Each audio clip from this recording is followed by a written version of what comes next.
ઓમ નમઃ સિદ્ધેભ્યઃ. ઓમ નમઃ સિદ્ધેભ્યઃ.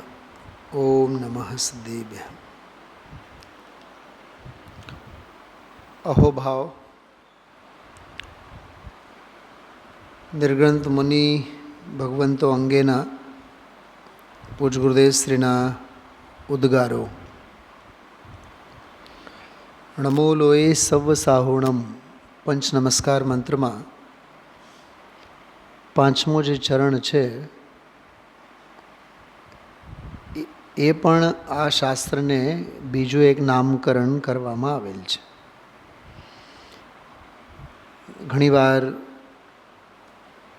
રાત્રિના સ્વાધ્યાયમાં મેં એક વાતની જિક્ર ચોક્કસ કરી છે કે આપણા સપનામાં પણ ક્યારે એવું ન આવ્યું હોય કે અણમોલોએ સવ સાહુણમના નામે પણ કોઈ ગ્રંથ પુસ્તકનો સ્વાધ્યાય કરવાનો લાહો આપણને મળશે. નમોકાર મંત્ર બોલવામાં તો જિંદગી જાય, હા, પણ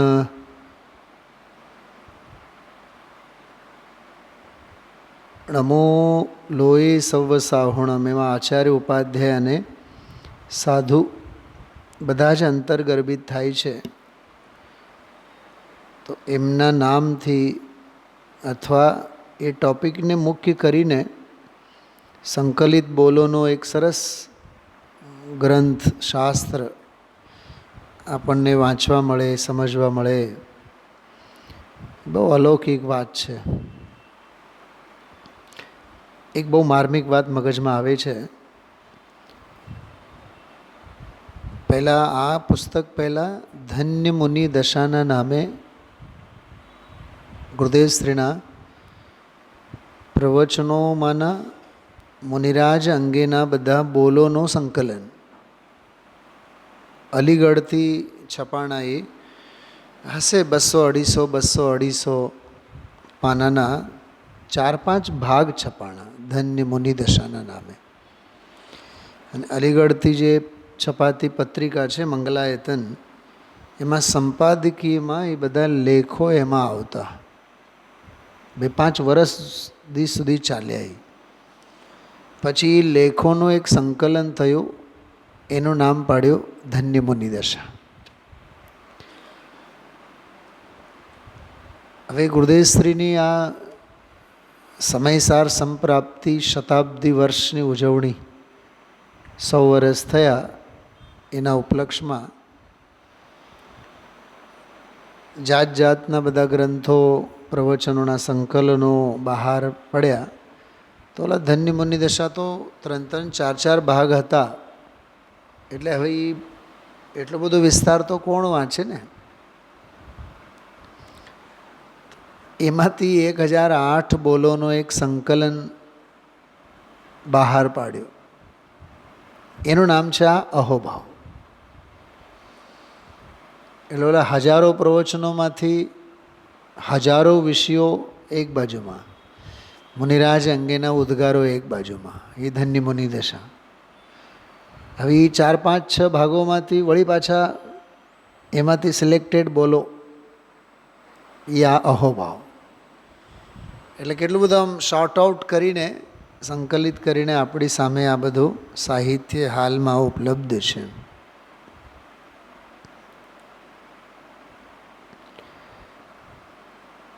સિદ્ધ ભગવંતોના સ્તુતિ સ્તવન અને ગુણગાન માટે સિદ્ધ ભક્તિઓ હોય, સિદ્ધ પૂજાઓ છે, સિદ્ધ ચક્ર મંડળ આખું વિધાન જ છે સિદ્ધ ભગવંતોની ભક્તિ માટે.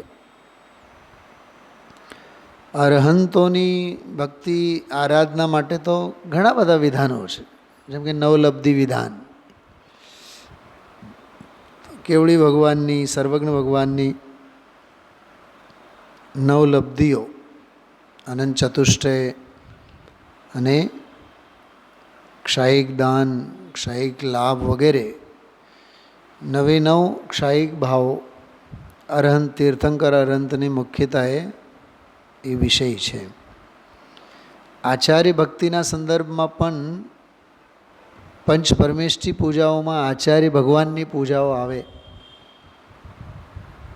તો એમના ગુણગાન, ઉપાધ્યાય પરમેષ્ઠીના 25 ગુણો, દ્વાદશાંગ, એ તો આખો શ્રુતસ્કંદ 12 અંગ, તો 12 અંગ ઉપર જીનવાણીની પૂજા, જીનવાણી સ્તુતિઓ બધી જેટલી જે આ પુસ્તકોમાં આપણને સંકલિત મળે છે એ દ્વાદશાંગનો જ મહિમા છે ખરેખર. તો એક આ સાધુ પરમેષ્ઠી અંગેનો આ એક ગુણાનુવાદ અને ભક્તિપરક રચના છે. સેંકડો સ્તુતિઓ છે, સેંકડો યશોગાન છે, પૂજાઓ, જયમાલા મુનિરાજ અંગેના. પણ મુનિરાજના અંતર અને બાહ્ય જીવન પરિચય અંગે એટલે કન્સેપ્ટ ક્લિયર થાય કે મુનિપણું એટલે શું, એમનો અંતરંગ જીવન કેવું અને એમનો બાહ્ય પુણ્યનો પ્રકર્ષ કેવો, કે ચક્રવર્તી જેવા ચક્રવર્તી પણ એમના ચરણોમાં નતમસ્તક થાય.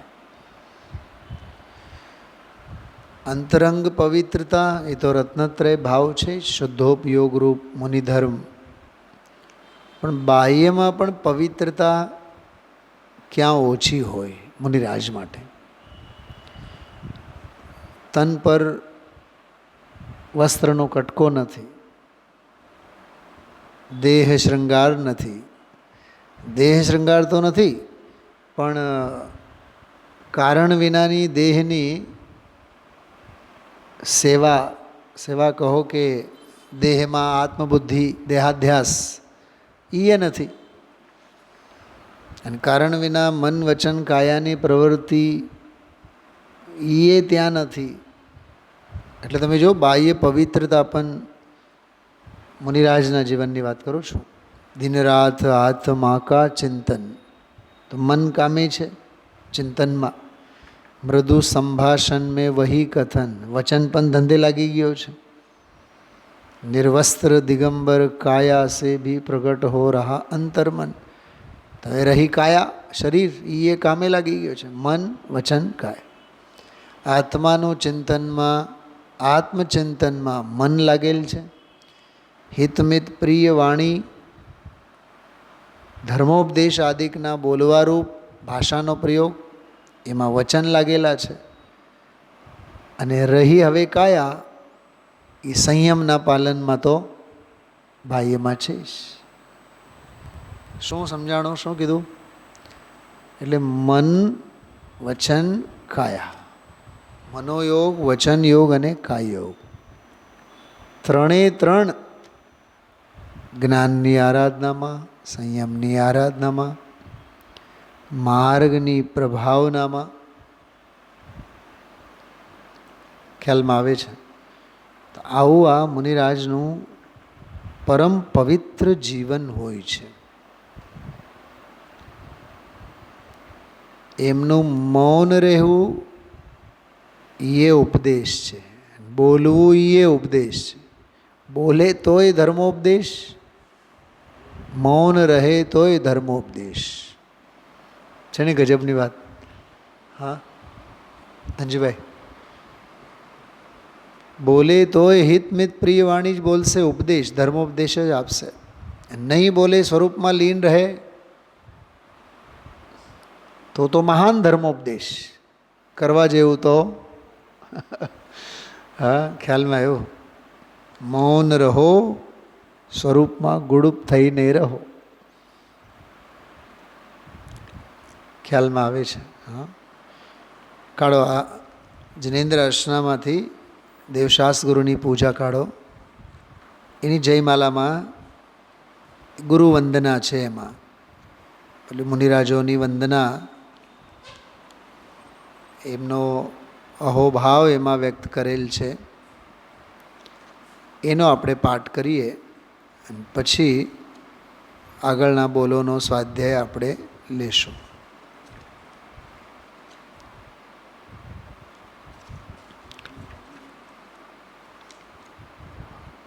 પાના નંબર છે 86, 86 પાનું જો ગુરુ સ્તવન કરીને લખેલ છે, હે ગુરુવર શાશ્વત સુખ દર્શક, यह नग्न स्वरूप तुम्हारा है, जग की नश्वरता का सच्चा दिग्दर्शन करने वाला है. હવે તો એવું થયું છે ધનજીભાઈ, મારી ટેવની વાત કરો, ગાથા વાંચીએ, ગાથામાં મન રમે, ગુરુદેવશ્રીને સાંભળીએ એમાં મન રમે, કંઈ સ્તુતિ સ્તવન વાંચતા થઈએ એમાંય મન લવલીન થઈ જાય, ફાટ ફાટ ભાવો આપણને આમ ખ્યાલમાં આવતા જાય. જગ કી નશ્વરતા કા સચ્ચા દિગ્દર્શન કરને વાલા હૈ. આત્માનું શાસનમાં વગેરે એક બહુ સરસ મજાનો એક શ્લોક આવે છે, પદ્મનંદી પંચવંશિતિકામાં પણ છે, આત્માનું શાસનમાં છે, કે મુનિરાજની નગ્નતા જે છે ને એ સંસારની અસારતાને બતાવે છે. સારભૂત કંઈક પણ હોત તો કપડાં તો પહેર્યા હોત.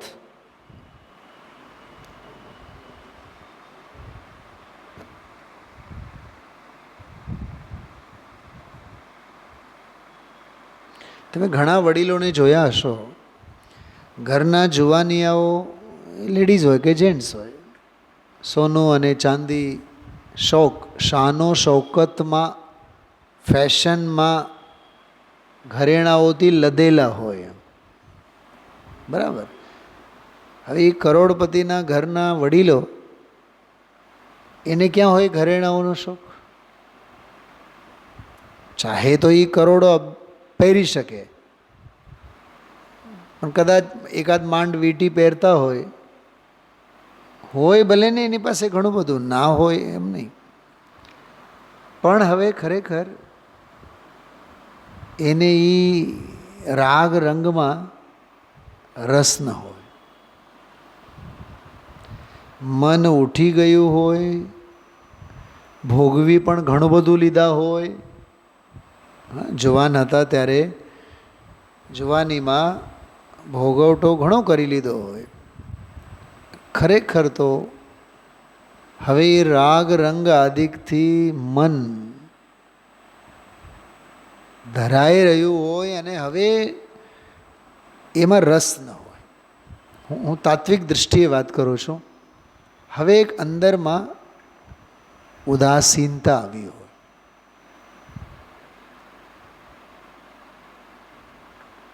ખ્યાલમાં આવે છે નામજીભાઈ?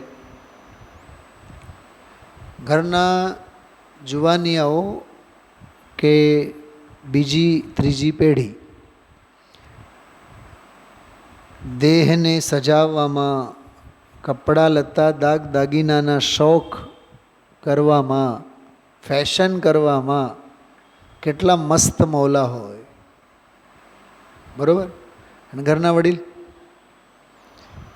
જે શર્ટ મળે એ પહેરો, જે પેન્ટ મળે એ પહેરો, ટૂંકમાં જે કપડાં મળે એ પહેરો, કાંઈ મેચિંગ બેચિંગ ફલાણું ઢીકણું કોઈ વસ્તુ ન મળે. પોઈન્ટ સમજાય છે મારો? કેમ કે હવે વાસ્તવિકતા ખ્યાલમાં આવી ગઈ હોય, એમાં કાંઈ છે નહીં, એટલે સહજ ઉદાસીનતા આવી ગઈ હોય. એમ મુનિરાજની દેહની જે નગ્નતા છે ને, એ નગ્નતા જ એમ બતાવે છે કે સંસાર અસાર છે. આજનો જે 39 નંબરનો શ્લોક હતો ને, એમાં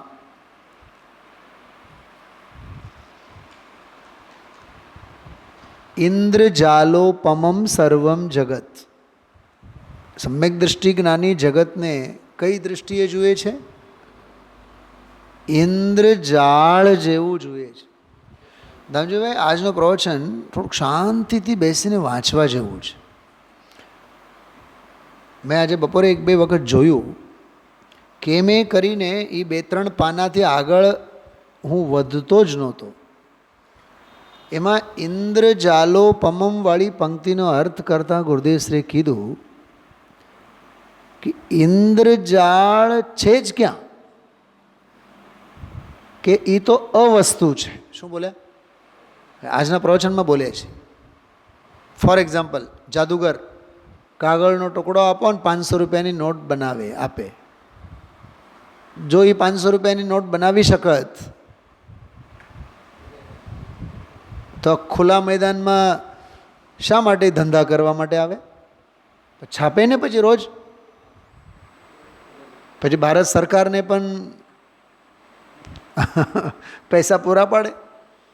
અરે ધતિંગ છે એ. શું છે બધું? એ જાદુગરનું ધતિંગ જ છે. તો ઇન્દ્રજાળીઓ એમ, ઇન્દ્રજાળ જેમ. એમાં એટલું સરસ બોલ્યા છે ગુરુદેવશ્રી, મને તો એ એટલો મહિમા આવ્યો કે ઇન્દ્રજાળ છે જ નહીં, એ અવસ્તુ છે એમ શબ્દ બોલ્યા. અવસ્તુ. એમ ભગવાન આત્મા તો આ વસ્તુ છે. આત્મ સ્વભાવ તો આ દ્રવ્ય છે, અને આ દ્રવ્ય સિવાય બીજું બધું અદ્રવ્ય. પોતાના અસંખ્યાત ક્ષેત્ર સિવાય બીજું બધું અક્ષેત્ર. જો, અદ્રવ્ય, અક્ષેત્ર, અકાળ, અભાવ, અવસ્તુ. અને એટલું સરસ બોલ્યા છે ગુરુદેવશ્રી. એ 2 પાના ઉપર જ જે અસ્તિત્વનો જે ખ્યાલ આપણને આપ્યા છે, લાજવાબ. તારા માટે તું વસ્તુ છે, તારા સિવાય બીજું બધું અવસ્તુ છે. બોલો. જે મારું ઘર મારા માટે સ્વર્ગ, બીજા બધા મકાનો, ઘર, મહેલ શું છે મારા માટે? મારા માટે મારું ઘર જ ને મારા માટે સ્વર્ગ. બીજું બધું તો નરક છે જ નહીં ને. એ તો મારા પૈસા પૈસા, બીજા બધાના કરોડો અબજો રૂપિયા પૈસા. એ શું પૈસા છે? કાગળના ટુકડા છે. કેમ? કેમ કે મારે માટે મારી પૂંજી તો મારી પાસે જે હોય એ જ ને. મારા માટે હું પોતે વસ્તુ, બીજું બધું અવસ્તુ. બહુ સરસ વાત કરી છે. 15-20 મિનિટ સુધી એવી રમઝટ બોલાવી છે આજ સવારના સ્વાધ્યાયમાં ગુરુદેવશ્રીએ. બહુ આનંદ આવે. તો અહીં આ પંક્તિ જો, જગ કી નશ્વરતા કા સચ્ચા દિગ્દર્શન કરને. આ પૂજા તો આપણે 40 વર્ષમાં હજારો વાર બોલી ગયા હશું. હા, પણ આ ભાવ ભાષણ થવું જોઈએ કે મુનિરાજ એટલે સંસારની અસારતાને દર્શાવે છે. जब जग विषयों में रच पच कर गाफिल निद्रा में सोता हो. गाफिल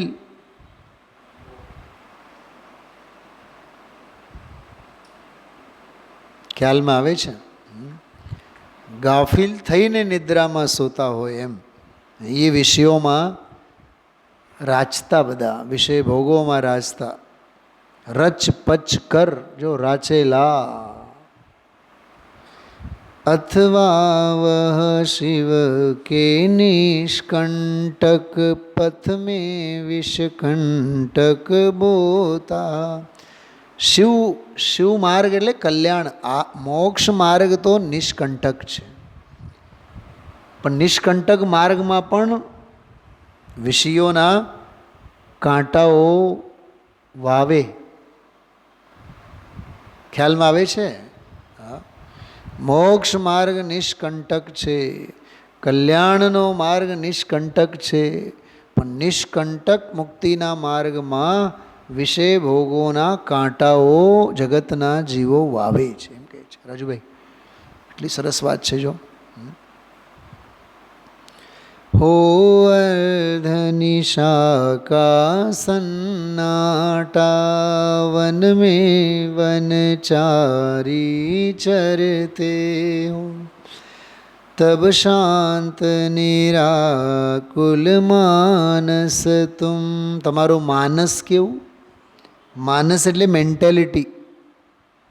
હે મુનિરાજ, તમારી મેન્ટેલિટી, તમારી માનસિકતા કેવી કે તત્વોं का चिंतन करते हो. એટલે મુનિરાજોના મનમાં, ચિત્તમાં તત્વ ચિંતન સિવાય બીજું કાંઈ નહીં. તબ શાંત નિરાકુલ માનસ તુમ, तत्वों का चिंतन करते हो, करते तप शैल नदी तट पर. પહાડની ઉપર જઈને બેસે, પહાડની ચોટીએ, નદીના કિનારે અથવા ઝાડવાની નીચે, ચોમાસો હોય તો. તરુતલ વર્ષા કી ઝડીઓ મેં समता रस पान किया करते.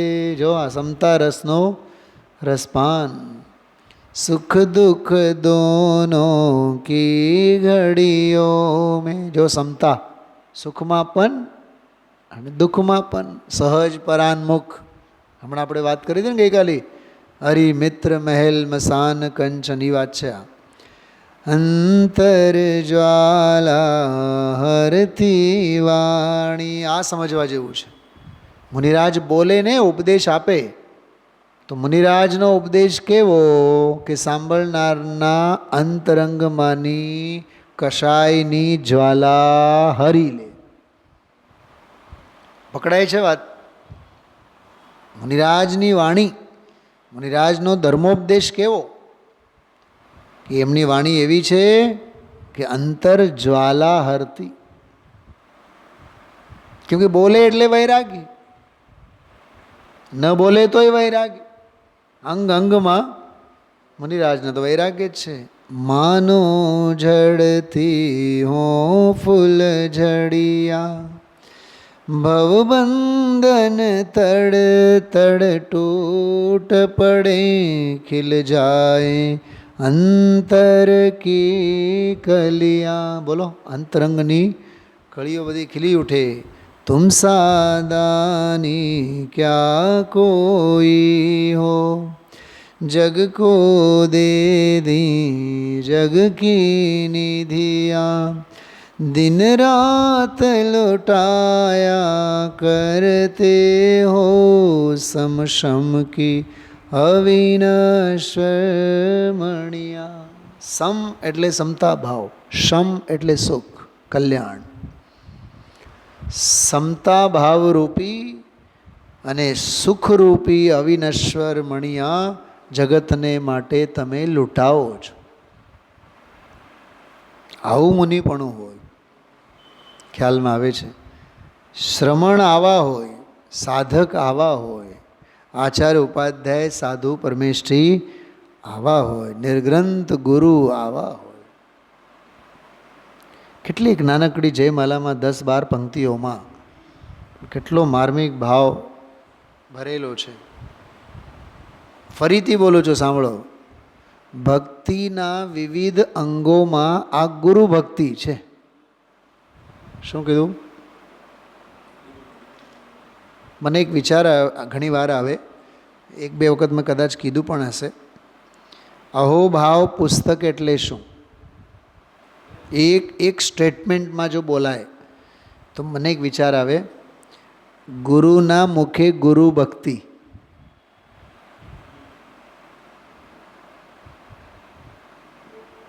ગુરુના મુખે એટલે ગુરુદેવ શ્રીના મુખેથી નિર્ગ્રંથ મુનિ ભગવંતો ગુરુઓની ભક્તિ. ગુરુના મુખેથી ગુરુ ભક્તિ, ગુરુ ગુણ સંભારણા, નિર્ગ્રંથ ગુરુઓની યશોગાથા, નિર્ગ્રંથ મુનિ ભગવંતોની જયમાલા એટલે અહોભાવ પુસ્તક. રાજુભાઈ, થોડુંક ઊંચાઈથી આપણે વિચારવાનું. ખ્યાલમાં આવ્યું? દુનિયાની સોચ જ્યાં પૂરી થાય ત્યાંથી તો આગળ આપણે વિચારવાનું ચાલુ કરવાનું.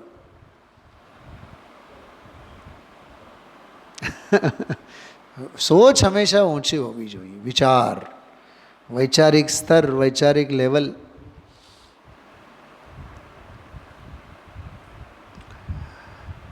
જો આગળ વધીએ છીએ આપણે 135માં બોલ.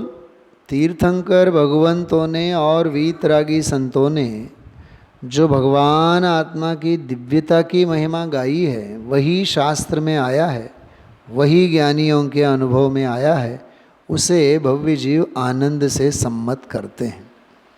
बृहद द्रव्य संग्रह मूल शास्त्र છે દ્રવ્ય સંગ્રહ. માત્ર એમાં 58 ગાથાઓ છે, પ્રાકૃત ભાષામાં છે. નેમિચંદ સિદ્ધાંત ચક્રવર્તી. અને દ્રવ્ય સંગ્રહ દ્રવ્યાન યોગનો પ્રવેશ દ્વાર જેવો ગ્રંથ છે. મારી ઈચ્છા છે અહીંયા આ થોડુંક જોઈએ, અહોભાવવાળો વિષય આગળ વધશે. અને શનિ રવિના સ્પેશિયલ સ્વાધ્યાયમાં જેમ આધ્યાત્મિક પાઠ ઉપર આપણે સ્વાધ્યાય લઈએ છીએ તેમાં દ્રવ્ય સંગ્રહનો પણ સમુચ્ચય 2 દિવસના સ્વાધ્યાયમાં, કેમ કે એમાં 6 દ્રવ્ય, 7 તત્વ, રત્નત્રય, મોક્ષ માર્ગ અને મોક્ષની સિદ્ધિ. આટલો જ બહુ સંક્ષેપમાં છે, બહુ ટૂંકમાં છે. 6 દ્રવ્યોનું સ્વરૂપ, 7 તત્વોનું સ્વરૂપ, મોક્ષ માર્ગ અને મોક્ષ. એટલું સરસ પુસ્તક છે, એટલું સરસ ગ્રંથ છે.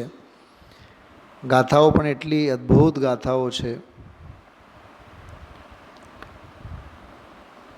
જોશું ભવિષ્યમાં શું એનો હોનહાર હશે. તો આવા બધા નાના નાના ગ્રંથોનો ચોક્કસ સ્વાધ્યાય થવો જોઈએ. તો એની ટીકા જે છે એ બૃહદ દ્રવ્ય સંગ્રહ છે, એમ મારે કહેવાનું છે. મૂળ ગ્રંથ છે દ્રવ્ય સંગ્રહ, નેમિચંદ સિદ્ધાંત ચક્રવર્તી. અને એ ગ્રંથ બન્યાના 400-500 વર્ષ પછી ટીકા લખવામાં આવી બૃહદ દ્રવ્ય સંગ્રહ, જે લખેલ છે ને બૃહદ દ્રવ્ય સંગ્રહ. બૃહદ દ્રવ્ય સંગ્રહ એટલે બ્રહ્મદેવ દત્ત સૂરીની લખેલી ટીકા છે. હવે એ જે ટીકા છે બૃહદ દ્રવ્ય સંગ્રહ બહુ પાતળી છે આમ તો,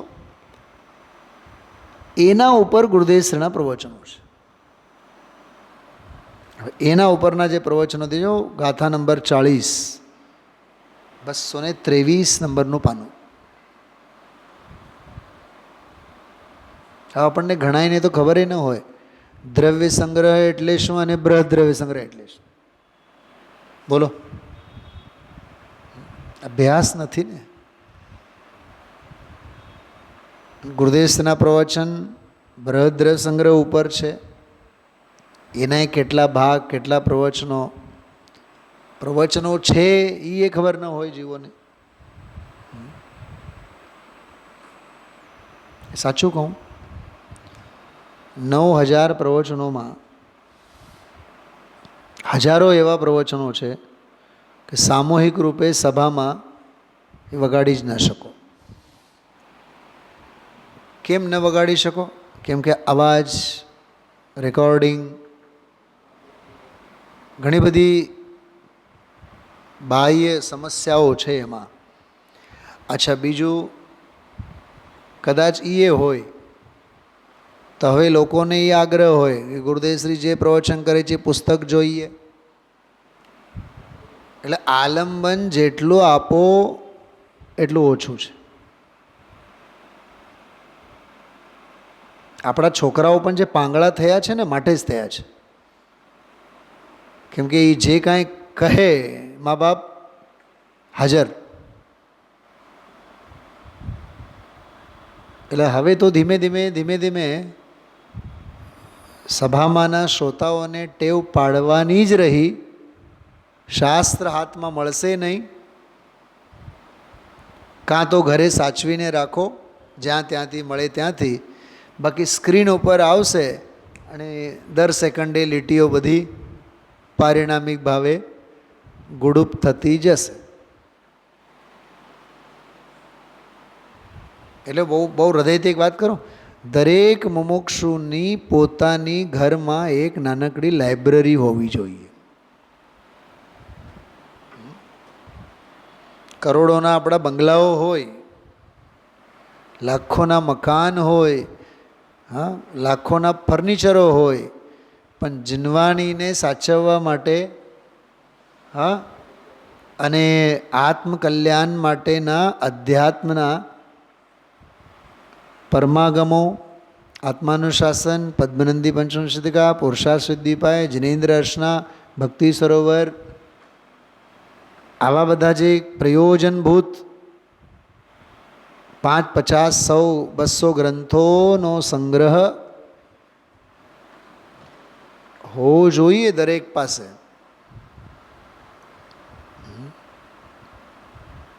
જે દિવસે પગ કામ નહીં કરે, જે દિવસે પગ જ કામ નહીં કરે, તો ઘરે ઘરે પથારી પર આર્ત ધ્યાન સિવાય કાંઈ નહીં થાય. ઘરે આવીને કોણ સમજાવનારા છે? પોઈન્ટ સમજાય છે મારો? એટલે બહુ સમજવા જેવું છે. સ્વાધ્યાય માટે ઘરે શાસ્ત્ર હોવા જોઈએ. જે ઘરમાં શાસ્ત્ર નથી એ ઘર નથી, સ્મશાન છે.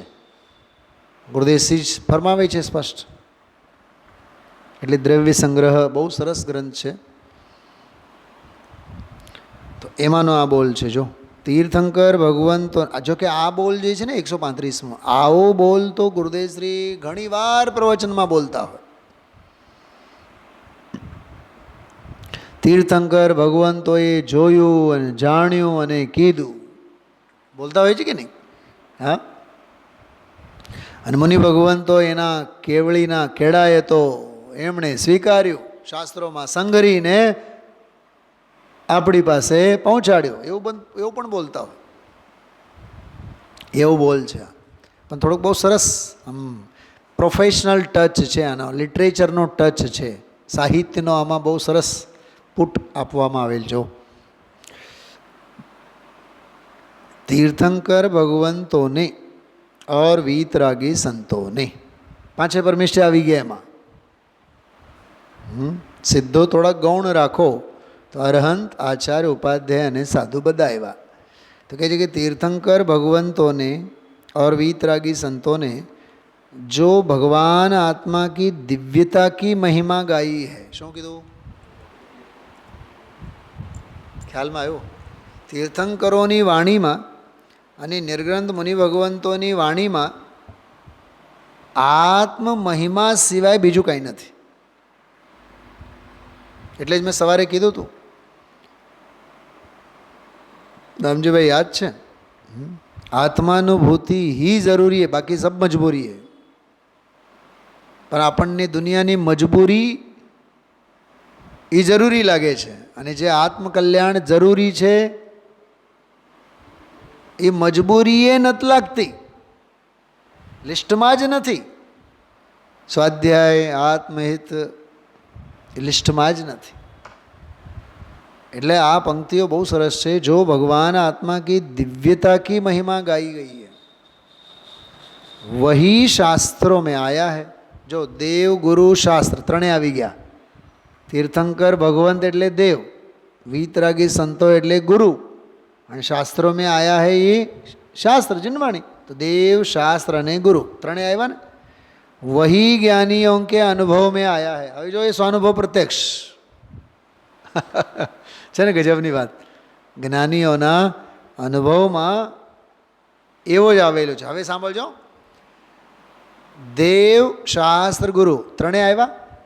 બાકી કે તીર્થંકરોએ જે જોયું, જાણ્યું, મુનિ ભગવંતોએ પણ જે જાણ્યું, અને આત્માનો મહિમા જે ગાયું, શાસ્ત્રોમાં એ જ છે.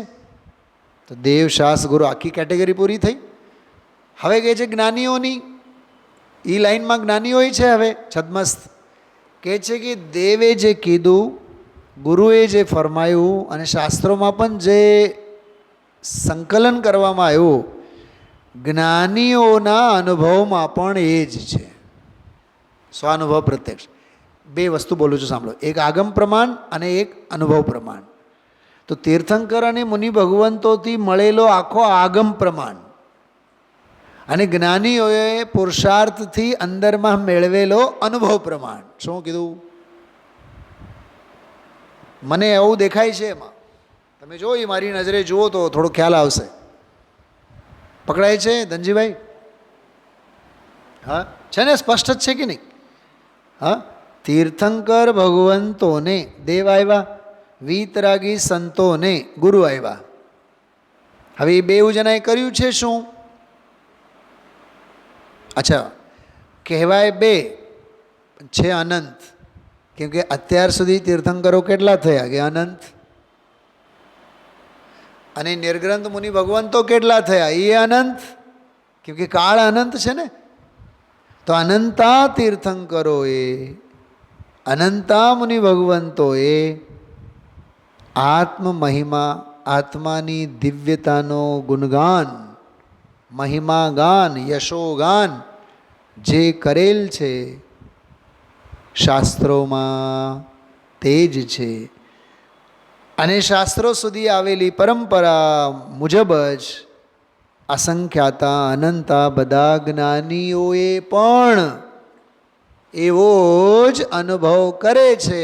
અને હવે છેલ્લી વાત, અને હે ભવ્ય જીવ, તારે પણ એને જ સંમત કરવો જોઈએ. ટૂંકમાં એનો આદર કરવો જોઈએ. અને ભવ્ય જીવો પણ આનંદથી એને સંમત કરે છે. શું શું સમજાણું? તીર્થંકર ભગવંતો, મુનિ ભગવંતો, શાસ્ત્રો, જ્ઞાનીઓ, આખી પરંપરા બતાવી અને કીધું કે જગતના છદ્મસ્ત ભવ્ય જીવો પણ તેને જ માન્ય રાખે છે. એમ કહીને આપણને એમ કહી દીધું ગુરુદેવશ્રીએ, હે જગતના જીવો, તમે પણ આ માનો. શું સમજાણું આમાં?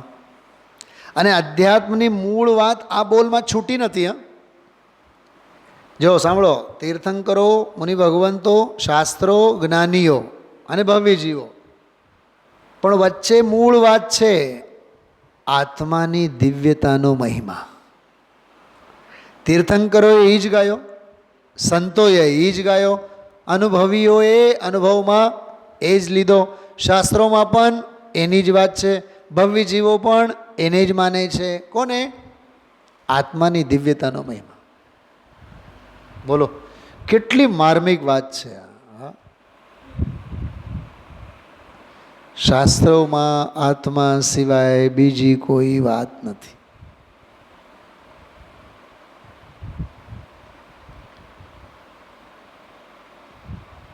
ઓલી જે ભક્તિ છે ને એમાં આવે, જો જીનવાણી અમૃત રસાળ રસિયા આવો રે સુનવા, એમાં આવે છે બહુ સરસ. जड़ कर्मों से भिन्न बतावे, षट द्रव्यों का ज्ञान करावे, आत्म प्रभु है महान. જીનવાણી શું બતાવે છે? કર્મો ખતરનાક છે એમ નહીં,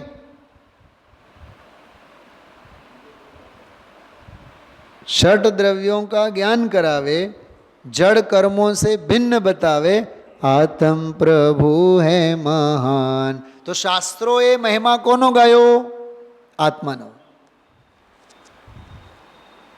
समझवा जेवी વાત છે. ભેદ જ્ઞાનની વાત, આત્મજ્ઞાનની વાત, એ સિવાય શાસ્ત્રમાં બીજું કાંઈ નથી.